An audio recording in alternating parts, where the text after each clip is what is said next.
Once again, ladies and gentlemen, my name is Mark Walters. I'm the event manager of Dallas Comics Sci-Fi Expo. Man, that's a pain. This is Devin Pike. Devin is our resident Doctor Who expert, and Devin has been hounding me for the last several years, saying, why can't we get some Doctor Who guests? So, hey, guess what? We got some Doctor Who guests.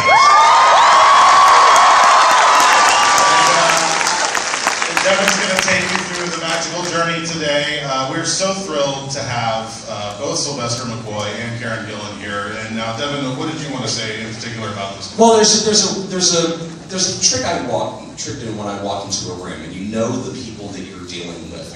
When you say something like "wibbly wobbly tiny whitey," when you say "bigger on the inside," and you know that you're going to have an intelligent conversation with the people or not. You know whether they're a better class of individuals. Now, I will say this. By the way, Devin, who do you write for now? I write for BigFanboy.com.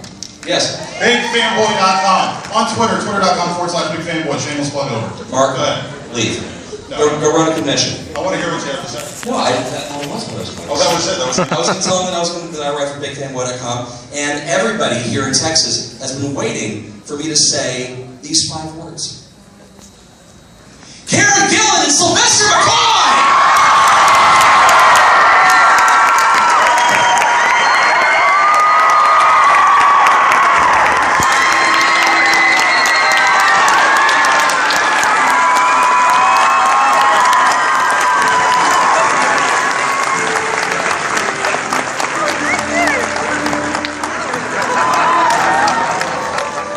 Have a seat, guys.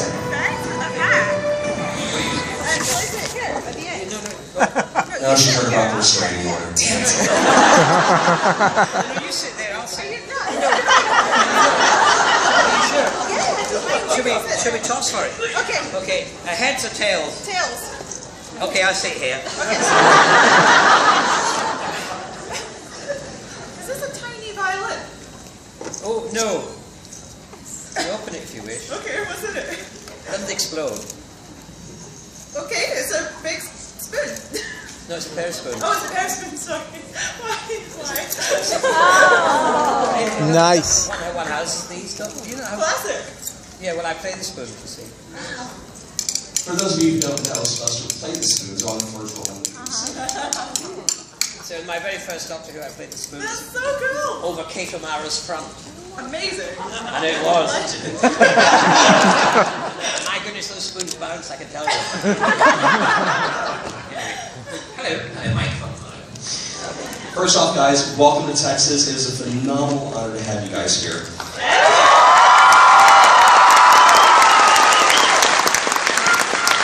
They say you never forget your first Doctor. Mine was, I was trying to wait until KERA, the local PBS station, was going to play Monty Python's Flying Circus. And there's this show, I'm 9 years old, and I'm watching, it's like, okay, he's an immortal astronaut, no, Time Lord, okay, fine.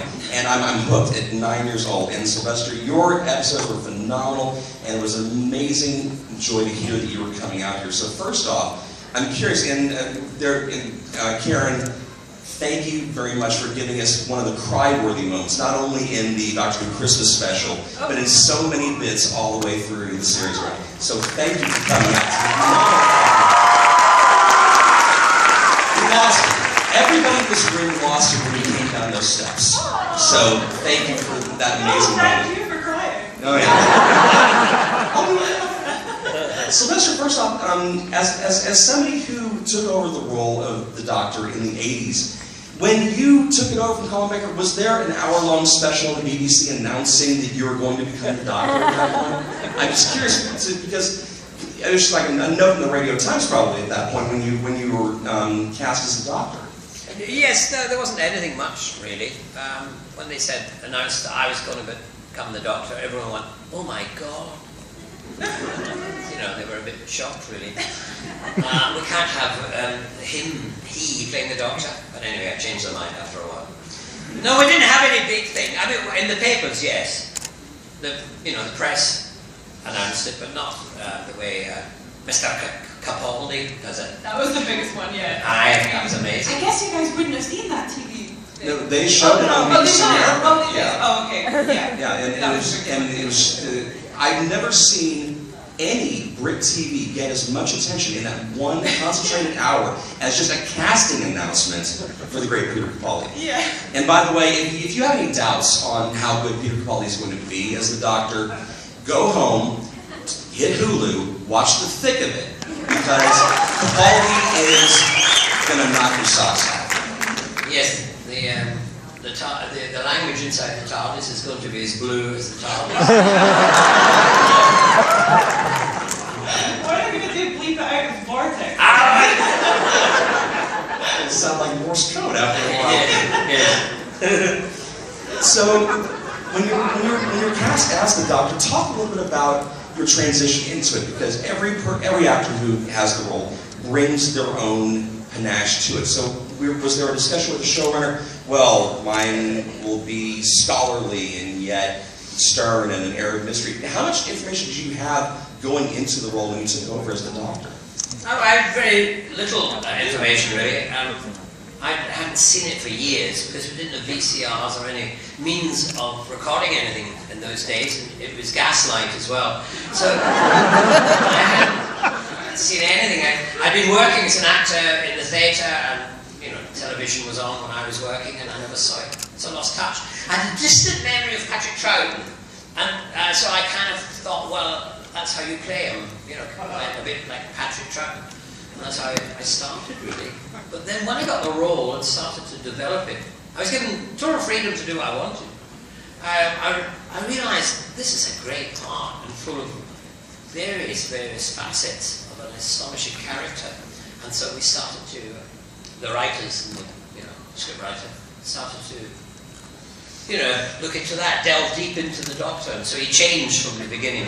He was a much darker, more mysterious, more dangerous human being, a bit more like myself, really. And the starting. Did you have any idea that even when the show it was in its 25th year running on, did you have any idea that it was going to have the longevity and the global impact that Doctor Who's wound up having? I mean, 50 odd years at this point. Did you have any idea when you were in the thick of it? And again, Gaslight, not exactly the most production value of any series that was put on. What was your feeling as you were producing? It's like, well, this will be nice for the kids, but it's not going to be that longevity. Or was there a sense that it was going to be something that endured throughout the centuries? Well, I think it was going to be shorter than your question.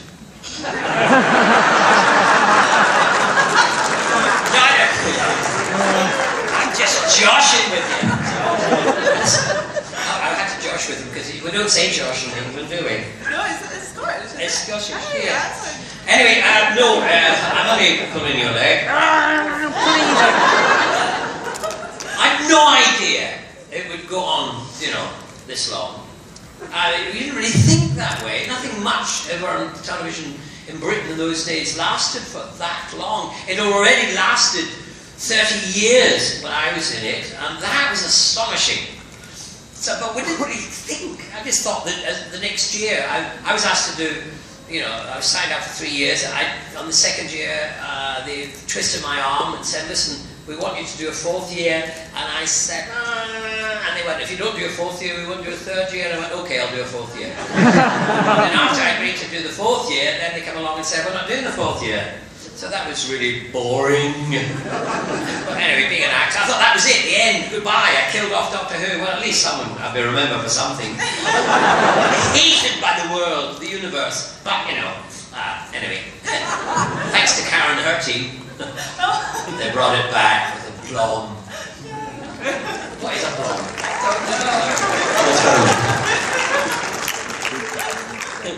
Would you have preferred the companions you had, or would you have liked to have had someone like Amy Pond running around with you in a TARDIS? Oh, yes! Because then I could understand what she's saying, because she's Scottish. I mean, working with all those posh girls from England, you know what I mean, Head? You know what it's like, isn't it? Exactly, that's it.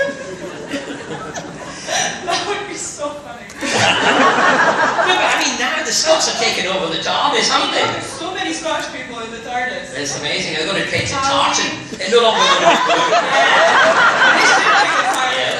Stephen Moffat. Yeah, he's Scottish. Yeah. Karen, did you watch Doctor Who growing up? It wasn't really on while I was growing up. But I remember the scarf. That's my earliest memory of Doctor Who, the Tom Baker's scarf. And then it came back in 2005, and I watched it because my mother is the biggest Doctor Who fan. She's like a proper, full-on Whovian. So she still is. She's so upset that I'm not in it anymore. Oh my gosh. She's like, what do you mean you're leaving? But yeah, so I watched it because she watched it, but I didn't follow it as much as she did. When the transition happened, it wasn't just you coming on the TARDIS. It was Matt Smith coming on as the Doctor, and Stephen Moffat coming on as the showrunner. So it was almost like a clean slate break. What was the feeling as you guys were getting ready to start filming those first episodes? I mean, was there? I just think it was a really exciting time for Doctor Who because it was a complete change. I mean, all the producers changed, everybody did, and I'm just so glad that I got to start at that time because me and Matt got to have that experience together, and we just formed such a strong bond because of that. And it was just really exciting, especially because Stephen Moffat was taking over as writer, and his words are so good. Do you have any response to the people who don't think that Moffat and his crew know how to write for women, don't know how to characterize women properly? Because you hear that, I've heard that criticism a lot. I'm curious, as somebody who's read the lines and delivered them, if you had a response to that criticism. I mean, I just don't understand that, because I feel like I had a very rounded, interesting, flawed, layered character to play, and I mean, like, I wore skirts, but Stephen Moffat had nothing to do with that decision. He doesn't care about my costumes. So it's like, I don't really understand that, I've got to be honest. We do have mics set up on the aisles, so if you guys do have questions, we'd love to have you ask the questions as well. During the build-up for the 50th anniversary, where it was just a ridiculous onslaught of PR, more than Doctor Who's ever gotten over the course of the year. And by the way, phenomenal job with the 5 Doctors Revisited, an amazingly funny piece for you guys to put together. It was Peter Davison. It was his brainchild. Mark Gatiss? No, Mark wasn't part of it. No, it was Peter wrote the Peter wrote it and directed it and edited it and inveigled everyone to be in it. It's got a bigger cast than the 50th anniversary. Oh my God! It's got Ian McKellen. It's got Peter Jackson. Where do I see this? You can check it online. The BBC's got it on iPlayer. And it's on iPlayer. It's only half an hour, and it's about us, the 4. It was supposed to be the 5th, but then Tom got into the 50th anniversary. Anyway, we were trying to break into the 50th anniversary, and we made a film about it, and it's been very funny. And it's all down to Peter Davison, respect for the man. Yeah. I mean, there's the joke that it's the circuit where the doctors work the cons and you guys have each other's phone numbers. Do you have contact with the other doctors that you get to exercise every now and then? I know there's not a bat phone you get to call for, hello McGann, But you get to reach out to them every now and then just to play catch up? Oh yeah, no, I mean, we all meet at various conventions at various times. Sometimes more than one, or maybe sometimes less, How can you get less than one? Anyway, one does not know what one's talking about. This one doesn't. Anyway, thank you. Please, you just keep laughing at my jokes. You're like Sophie Aldred. That's why we got on so well with Sophie. It was my agent, my ace, my companion. She laughed at all my jokes all the time. Well, you know what? This is a weird story. One time when I was in Edinburgh, I went to see an improvised musical. And as I was walking in, the musicians were improvising a song about people coming in the audience, and all I could hear was, "It's Sophie Aldred from Doctor Who!" And I was like, what? There's another one? And then it turns out I was sitting right behind her, but they didn't sing about me. I was like, nice, guys. Yes. We'll bounce back and forth. We'll start over here. So, I have a question for Karen. Hello? How did you feel when you heard that you got to come back on Time of the Doctor and say goodbye to your Raggedy Man? Oh, I was so happy. I was so excited. My agent phoned me and said that they want you to come back to Doctor Who, and I was like, yes, immediately. I think part of the reason that Stephen Moffat wrote me into that scene was just so that Matt would have me around for his sort of regeneration, and that was the nicest part for me, just to watch him do that, his final moments in the character. And it was so weird, just watching from the outside all of a sudden, and I was like, this is their TARDIS now, and it was just, and then seeing Capaldi walk into the studio was really funny because it was really dark inside and light outside, so when he opened the door to the studio for the first time, he was like this silhouette, and we were like, oh my god, and he was like, came towards us dressed in the Doctor clothes, so it was really cool to be a part of it. So at that point, Matt had had his head shaved, or very close shorn. Yeah. At that point, you had your head shaved for Nebula. Yeah. Please tell me that there was a photo somewhere of the two of you, cue ball, sitting in the TARDIS. There has to be that photo sitting somewhere. It's awful. I just keep on imagining that scene, but both of us bald. It just takes away from it. It'd been great. It'd been terrible if you both had a cold, and every now and again you both sneezed and your wigs blew off. Oh my god. Right over here. Do you think Cybermen or Daleks are cooler? Cooler. Cybermen, I think, come from a very cold planet. So they might be cooler.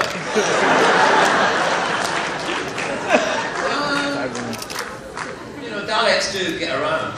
They do get around those Daleks. You can make a fridge out of one. Yeah. They're horrible! There's nothing cool about them.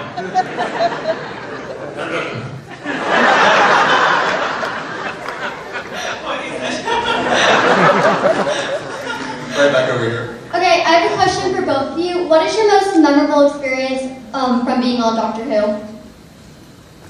Meeting you.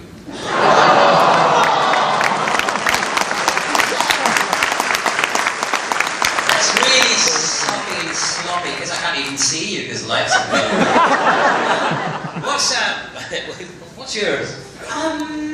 Maybe the first day of work in the role, because I mean I was like quite young, and we were taking over this big institution in the UK, which was a crazy experience. And we were filming on a beach, and there was like the biggest line of paparazzi I've ever seen in my life, and I remember just thinking like, what is this? What are we doing? Right back over here. No, I suppose in a way it must be, the first day on the job, really. Yeah. I was, a bit apprehensive. Luckily, Bonnie Langford, who was playing my companion, she was kind of Colin's companion, and I'd worked with her in a musical in the West End for a year, so I knew her quite well. So it was a kind of a beefed up version of The Pirates of Penzance, and it ran at Drury Lane in those days for nearly 2 years, which was enormous in those days. Things never run as long as they do now. But so I used to get married to her every night, twice on Saturdays. And so it was nice arriving, and Bonnie was there, and then there was Kate O'Mara was about the enemy, the Rani, and I was a bit scared about that because she was huge then. She was in dysentery, dynasty, but you know what I mean, one of those things. She was in one of those dynasty things, and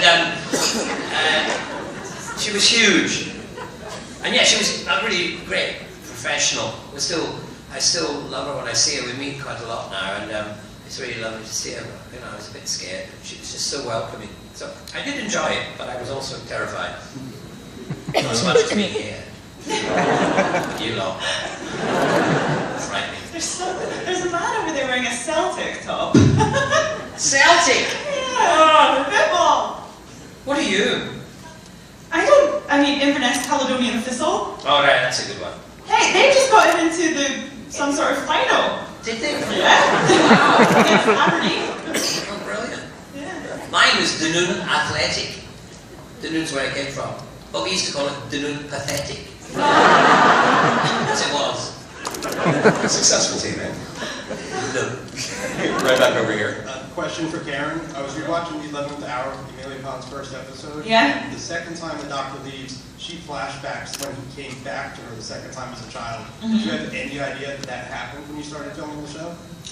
I had no idea. I mean, we knew that that little moment was filmed when little Amelia sees the doctor coming back, but we didn't know. I thought it was because she was dreaming or something. I don't know what I thought it was, but I didn't understand it.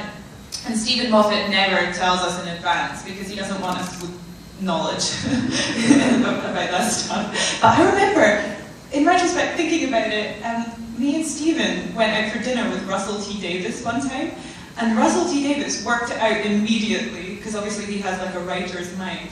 And he sort of stopped talking about it mid-sentence, but I thought that was really cool, that they just, like, those minds together worked it out. Was that your cousin? Yes. The young you? Yeah. Oh, yeah. Oh, that's sweet, isn't it? Yeah, So- she's really tall now. It's really scary. Yeah, like, intimidatingly so.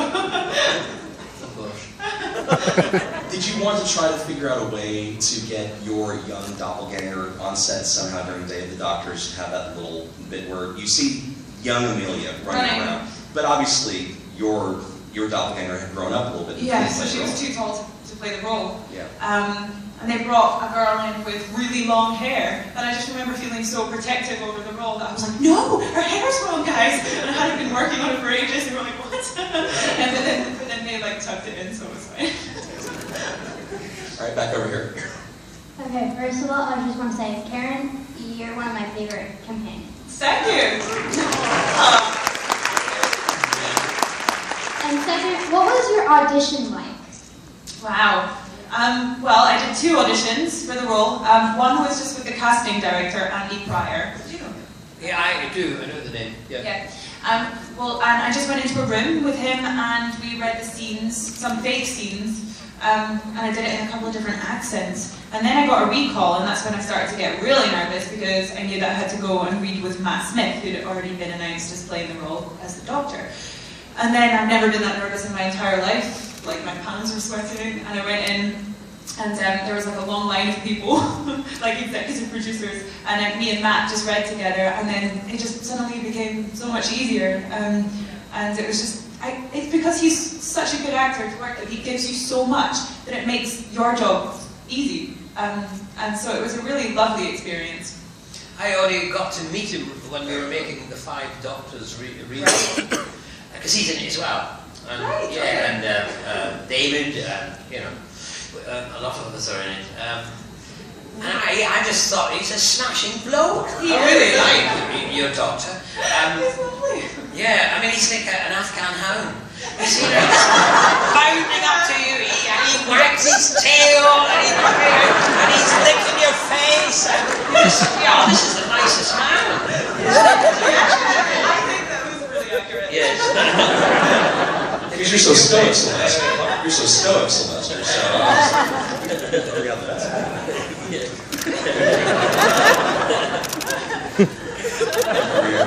Hi, my question is for Karen. Hello. Hi. We all know that Matt and Arthur like to play pranks on set. Yeah. So did you play any on them? I don't think I did. That's really pathetic, isn't it? I didn't even stand up for myself. Oh my god, they would literally, like, one time they stuck a picture of Mrs. Doubtfire on my trailer door. Or like they'll take, like, when you're shooting something, they'll take continuity pictures for costume and makeup purposes, and they'd find the worst ones possible and like stick them around. Matt would jump out with a big shoehorn. Like it was relentless. It really was. I'm pretty sure I tried to get them back, but failed. is there any on-set story that you'd like to share in front of all these people about your relationship with Arthur? With Arthur? I don't know. Oh, that's so vague. Just any recollection. Who's Arthur? Maybe I should start with that. Arthur played Rory. Oh, Rory, yes.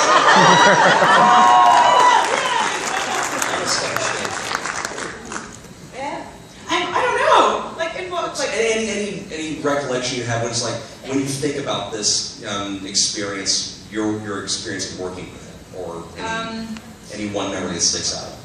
Well, one memory that sticks out was when we were shooting the episode Angels Take Manhattan one time we had to be, this wasn't a sad moment though, one time we had to be suspended upside down for 2 minutes straight, which apparently you're really not supposed to do because, well, we had to so we were together, completely upside down, really high in the air, just looking at each other, and then we had to kiss upside down, and it was the weirdest moment, and then we came down, and I had burst all of the blood vessels in my face, so it was red all over my face. I've never looked more attractive. Back over here.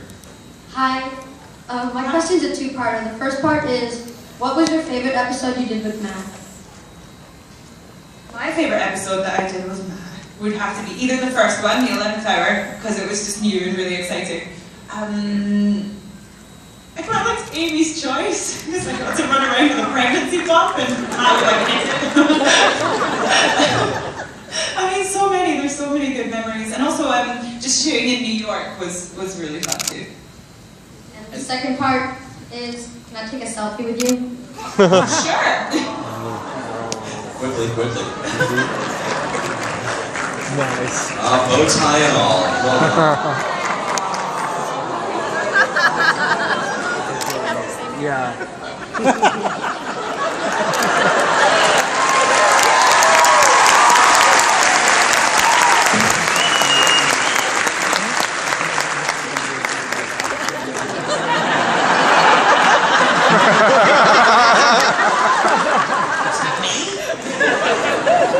I never look at me with glasses on normally. It's always a shock. Before any of the rest of you ask, no, you can't have a selfie with Karen right now. We got things to do. Right over here. First off, thanks for both of you coming down here. We all really appreciate it.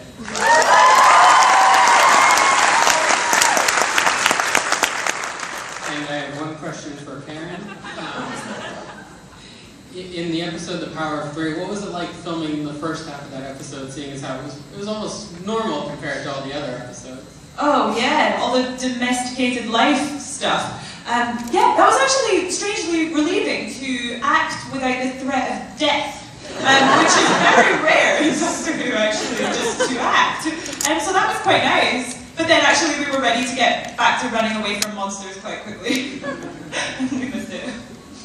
Was there one line of dialogue that sticks out, and I'll ask both of you guys this, where it just took you forever to wrap your head around being able to say it? I mean, just like a piece of technology babble, or just you have to explain away something with a little bit of tech. Sylvester, was there any bit where the writers just gave you the script and I have no idea how to say this at all without, completely tripping over it? All of it.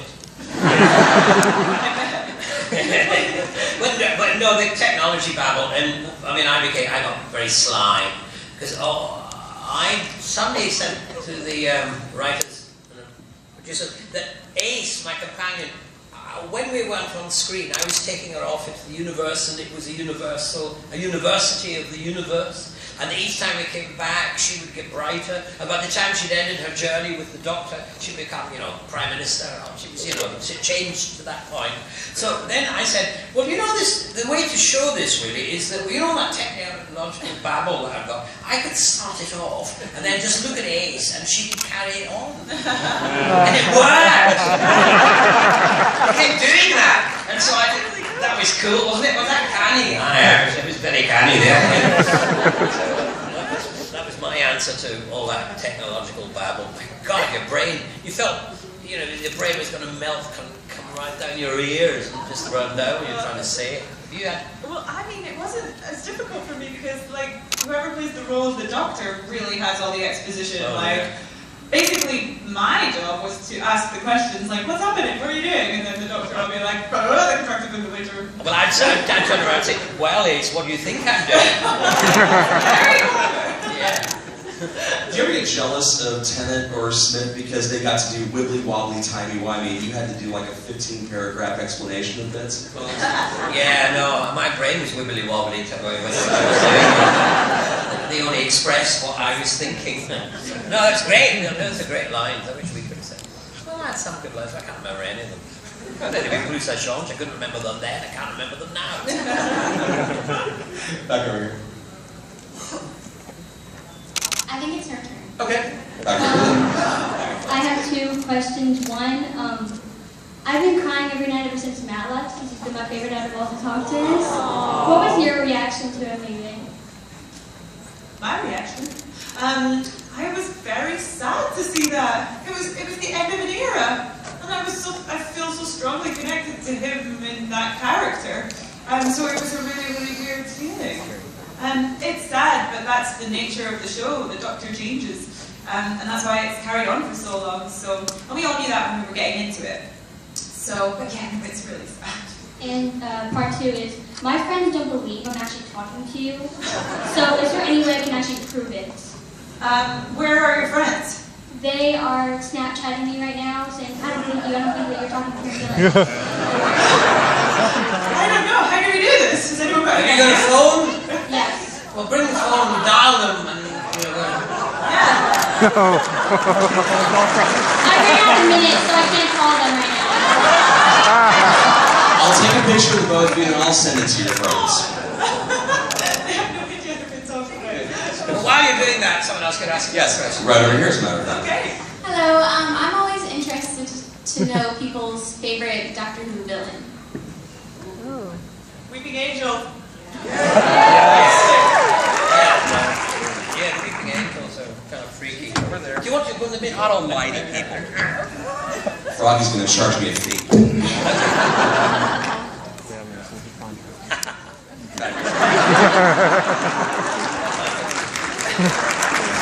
Is there one villain that stood out for you, Sebastian? During my tenure, I mean, the Weeping Angels, I think, were amazingly. I also like the ones in Christopher Eccleston's one, the dummies in the window, you know. But they'd already been in one of the earlier Doctors, 20th century Doctors. Yeah, you only work with 21st century Doctors. There's time travel, isn't it? I'm a 20th century Doctor. It's amazing. Any century, right? I know, but I happen to be in that one. And you're a wizard too, so obviously you're multi-star.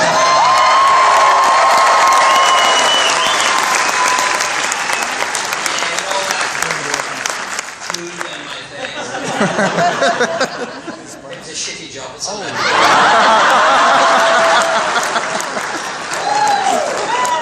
Thank you. Since we're talking about other roles, and by the way, great job as Radagast in the Hobbit show. Karen, you've got 2 flicks coming up. You've got a horror flick that's actually getting ready to stream. Tell us about that one, Fast. Oh, okay. So it's called Oculus, and it is genuinely so scary. I wasn't scared while making it, but then I watched it, and it is really petrifying. So if you want to be really scared, go and see it. And then I have, yeah. And then there's this little flick with James Gunn, little indie movie, I think Guardians of the Galaxy. I emailed James and I said, can you give me any stories about Karen's portrayal of Nebula? And he hasn't gotten back to me. So what would James Gunn say about your portrayal of Nebula in the flick? I hope you would say something positive. I don't know. Basically, Nebula is a complete sadist. She's the female villain of the film, so she goes around and she's very, very bad, and she's very, very bold. That's why you were bold. Yeah, exactly. Not just for fun. Being a part of the Marvel Universe, I mean, when it's got to be just really thrilling to come off of Doctor Who and then go on to a phenomenal cast: Chris Pratt, Michael Rooker, Zoe Saldana, all of those kids. I'm not going to ask you to tell us anything about the flick because then the house lawyers will come in and beat me senseless. But can you give him anything? Can you give him any kind of scoop? I mean, it's really good. And there's a talking raccoon and a tree. What more do you need? There you go. August 1st, post it. Back over here. My question's for both y'all, and I have 2 parts also. Where were you guys whenever you found out you were going to be on the Doctor Who show? What were you doing? No. Where was I? It was such a long time ago. It was In the 20th century. Lots of I money. remember, I can't even remember yesterday, so I mean, I can't remember back then. Where was I? I was in London, England. I might have been in a pub.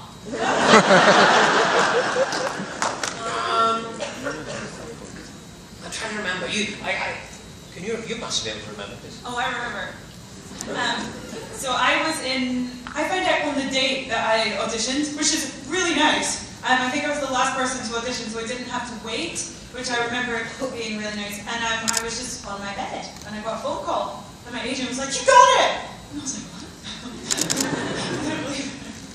And your first step is a kissogram, so there you have it. Yeah. Where's my spacesuit? No, police outfit.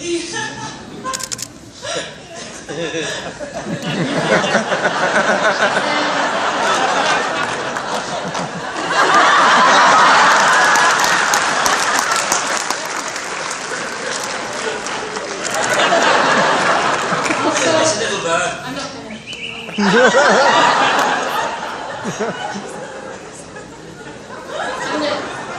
I hope it doesn't poo.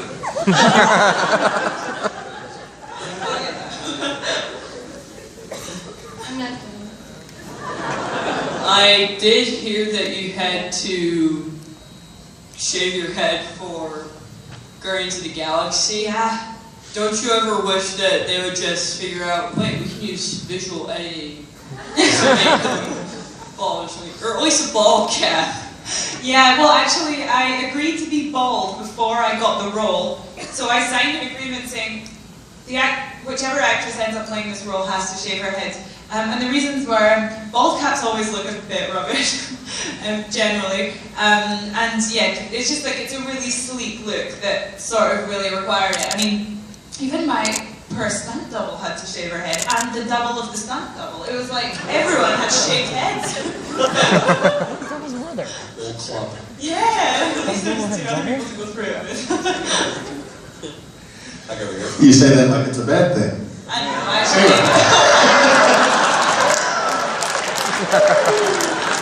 Always good. Hello, Amy. St. Patrick's Stewart, I can't quite say. Hello, Amy. How are you? I would like to know, how would you approach playing the first female doctor if you were offered that role? Oh my god! I mean, what's going to happen? I mean, I think I'd probably just copy Sylvester. I think I'd just do exactly what he did as a female. I'd take these. Yes. Play the spoons and roll your R's. Yeah, you can do that. Because I was rolling my R's. Yeah. Radigas. No, that's who I played. Ragnarok. Something of Ragnarok. That's it. Ragnarok. Yeah, see, that's it. You've got the part. Thanks. Here we are. Put the hat on and it's yours. Yeah. Here we are. You've got 2 now. Oh my god. That's right.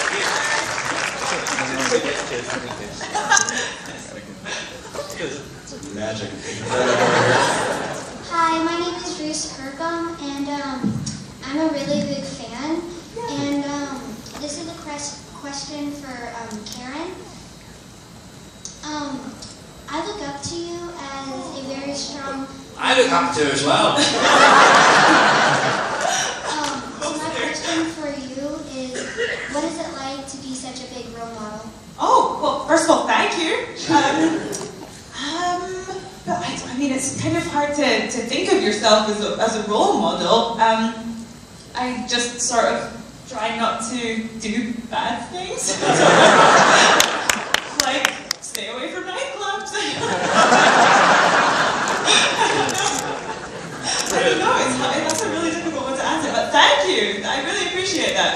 Thank you. I knew I should have brought the splash. Right back over here. I have 2 questions. I have one for Karen and one for both.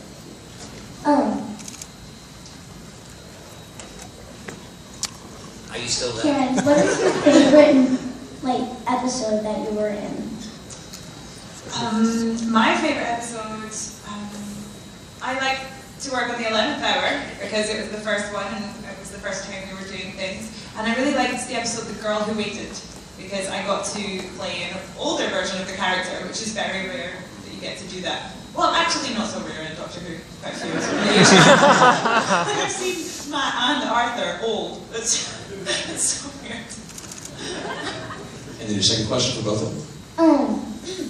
What is your favorite monsters? Monsters are horrible things, really, aren't they? I'm not sure if you could say you could have a favourite. You might have one that you really hate and are horrible. But mine might be the Daleks. I didn't really feel I was a doctor until I did the Daleks. Worked with the Daleks. They were nasty. And wobbly. The reason why they were wobbly was that we were filming outdoors and Daleks really need smooth surfaces. This is the 20th century. And so they gave them big orange balls. You know those kind of balls that you've got where you wheelbarrows, you know, kind of big. So they gave them 3 of those, and so they wobbled all over the place. Wibbly wobbly Daleks. And they looked as if they just all come out of the pub and they're all of eBay. I tried working with them. They're my favourite. Okay, we've got time for 2 more questions. We'll come back over here this week.